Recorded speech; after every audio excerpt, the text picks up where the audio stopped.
Bonjour, bienvenue dans cette vidéo sur le théorème de Thalès. Cette fois-ci, nous allons nous intéresser à la contraposée du théorème de Thalès.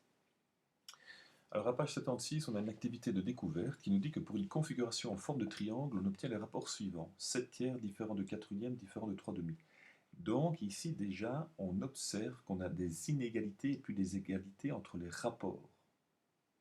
Alors les mesures sont toujours en centimètres, on nous demande donc de construire à nouveau la configuration qui correspond à ces rapports et de constater ce qui en découle.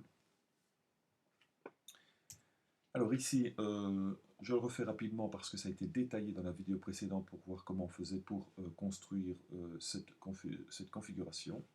Donc j'ai bien mes deux droites sécantes, là je viens placer mes segments 3 et 4, on voit bien que la somme donne bien 7, et des segments 2 et 1 sur l'autre droite séquente, dont la somme donne bien 3. 2 plus 1 égale 3.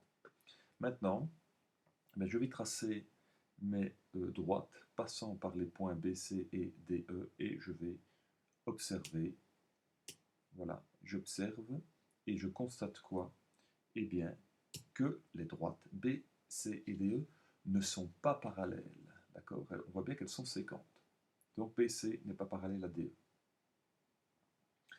Donc ici c'est important, hein, la contraposée en fait, c'est à peu près la même chose que la réciproque, mais avec la réciproque, on constate que les droites sont parallèles, tandis que la contraposée, on constate qu'elles ne sont pas parallèles. Mais c'est exactement le même procédé, exactement la même chose.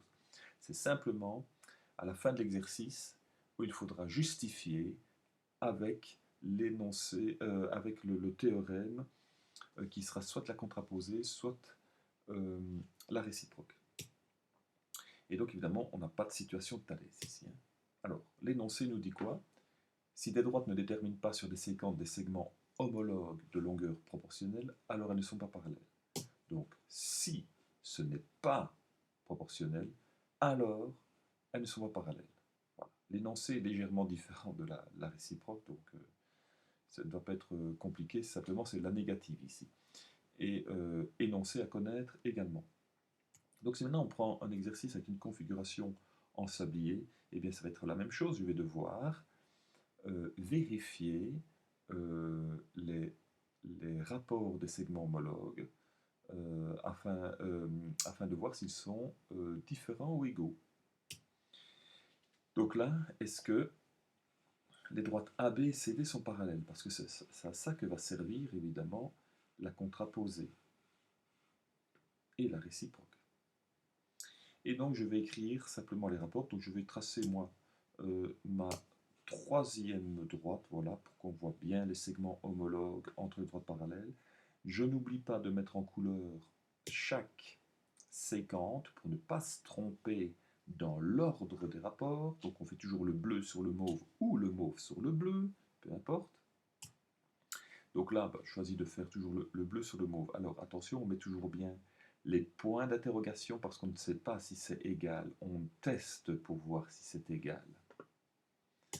Et là, je mets mes valeurs, 9 sixièmes, 2 sur 1,5, 11 sur 7,5. Donc à ce niveau-ci, directement savoir si c'est la même chose, ce n'est pas possible. Donc déjà, je vais multiplier par 2 pour ne pas avoir le virgule 5, donc pour avoir uniquement un nombre entier.